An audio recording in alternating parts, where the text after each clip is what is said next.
Hello, lovelies.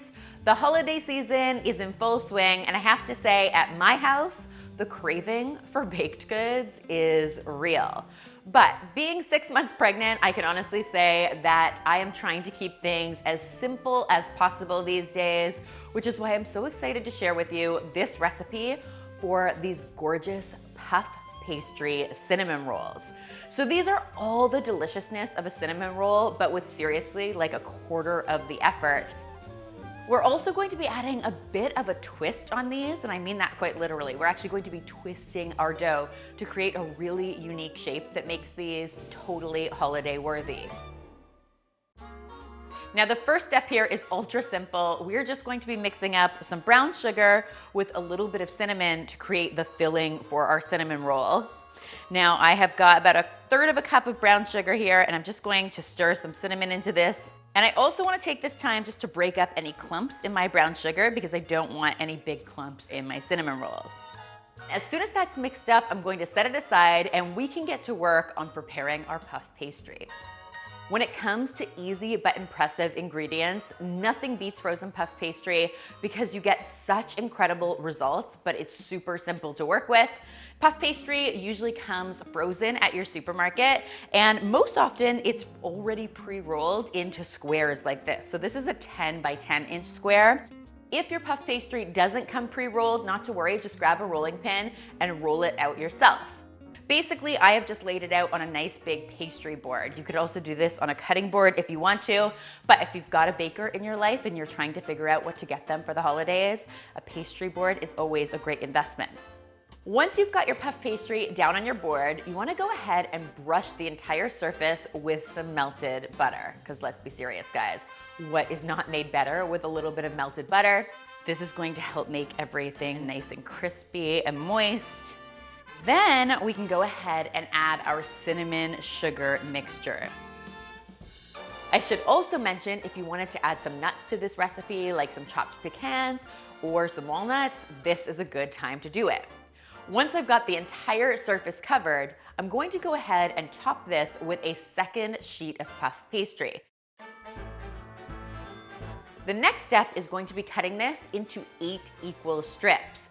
So I'm going to start by cutting it in half first, straight down like so. And then I'm going to cut my halves in half, and then I'll cut my quarters in half. This is just sort of my way of trying to get even measurements. This is art, not science though. Don't worry about being too perfect. The next step is just going to be forming my twisted cinnamon rolls. And you can see I've got a nice large baking sheet here lined with some parchment paper.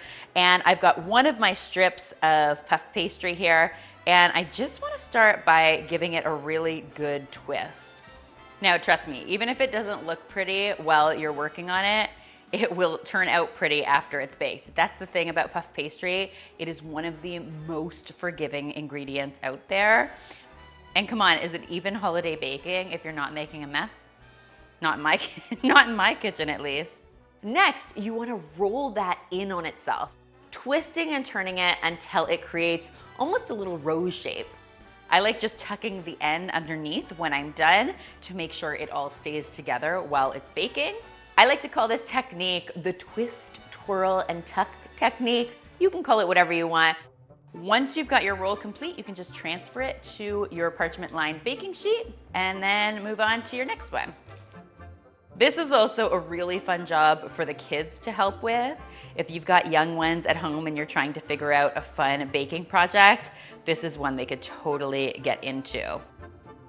At this point, I've got my oven preheated to 400 degrees Fahrenheit, and I'm just going to transfer these beauties to the oven and let them bake away for between 18 and 20 minutes, or until they are nice and golden brown and crisp on the exterior.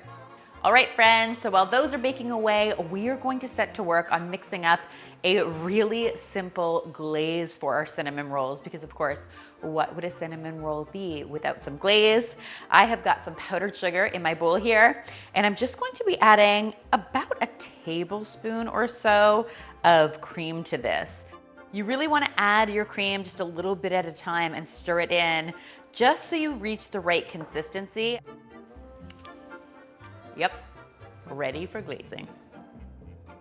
It's important to let your rolls cool for at least 5 minutes before adding your glaze, otherwise it'll just melt and sort of go everywhere. And now it is time for the finishing touch. A nice bit of glaze on top of each one. Honestly, guys, these are one of those things that make a perfect edible gift.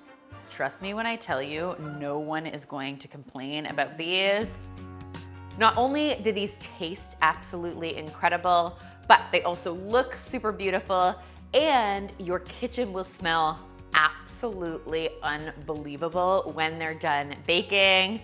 I love them because they're crispy and flaky on the exterior, but the interior is still super soft and chewy.